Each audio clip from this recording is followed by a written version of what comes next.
Hello, everyone, and welcome to Building a Better Life with Christ.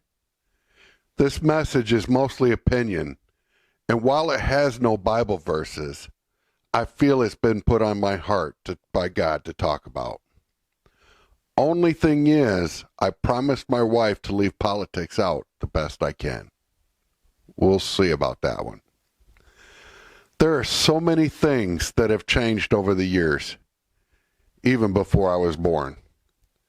Divorces weren't as common and now looked at as an easy thing to do, just because you're not willing to fight for it. Single parent families weren't as common. Moms got to stay at home, but now both parents have to work to survive. Who suffers in all of this? The children. Now, don't get me wrong. I do know single moms and dads that are better than some parents together.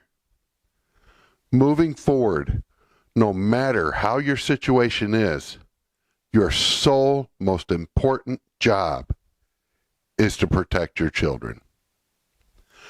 I know that I was not the greatest father with my kids growing up with my issues.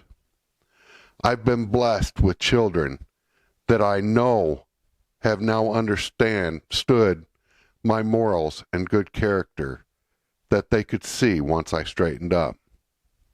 I'm not bragging. There's nothing to brag about. I know I'm not perfect, but I try to live a good, godly life. I see my 3 children nearby blossoming into wonderful adults. My daughter, which is the oldest, is a great mother with a loving husband. I dare say, since he is going to be my only son-in-law, that he is my favorite. My 2 sons are great with their nieces and nephew. I believe they will be fine fathers when it's their time. I grew up with an alcohol and drug-addicted father that abused me, my sister, and my mother.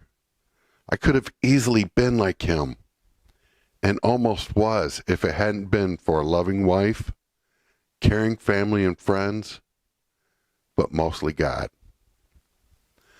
The way I acted in front of my children is embarrassing to me. Thinking that the way I was could have easily given my children an excuse to be like me or worse. Thankfully, they didn't.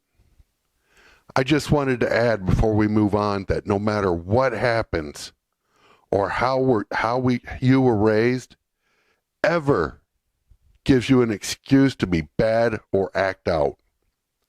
That's on you, nobody else. I look at my children in a new way every day. Yes, even when they still make me mad or worried. I'm happy to have the relationship we all share, especially since I could have basically thrown it all away.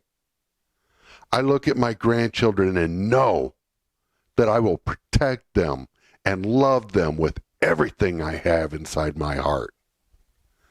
Please don't hear what I say as a one-way political rant.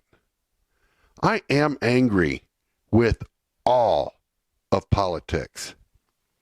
I am terrified with what I hear on news channels and what is not said on others.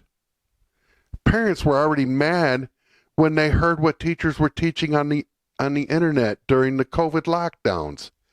Yet it still continues now, except for the fact that it's happening behind closed doors. I know that we can't be with our children 24/7, but when we send them to places like school, they are not to try and change the children into their image, politically, historically, or sexually. Their job is for us to know they are learning fact rather than their opinion. We don't send them to school to be taught history was wrong, so let's change it. We don't send our kids to school to be taught in secret they might be some different sex. We don't send our kids to school to indoctrinate that only one side of politics is right. I've been seeing in newspapers, both liberal and conservative, how the teachers' unions and school boards is somehow using their power to get what they want. I don't know who died and made them bosses, but it's time for them to close their mouths and listen to the people they serve. And yes, I said serve. I'm not sure how the unions work as far as elected people go, but they take care of our children. If they're not willing to keep the children's best interest at heart from the parents' perspective, then they need to just get out of the way. School boards were put in place to serve everyone related to the children. As parents, we are responsible for watching and keeping track of the decisions made. As parents, we are responsible to decide whether a change needs to be made and to be ready to vote for qualified personnel. Nothing is more important than our children. They are the future. It makes me sick that families can't even talk anymore just because they disagree about politics. I'm not going to say arguments don't occur in my family, but I will say that we either do the right thing and listen to each other, to each side, or stop the argument to talk about something else. The parent and family morals should be what have the greatest impact on our children, not people with their own political or ideological agendas. If you're offended by what I said here, I can't really say I'm sorry, or that what I said isn't how I truly feel. We need to think and do what we truly feel is best for our children. And it's up to each parent and family, not others, that feel no accountability except for what they believe and want. Please pay attention to who is affecting the learning and lives of your children. It's probably one of the most important things that you can affect for the future. You get them started on the right path. If they know you care, it means so much more.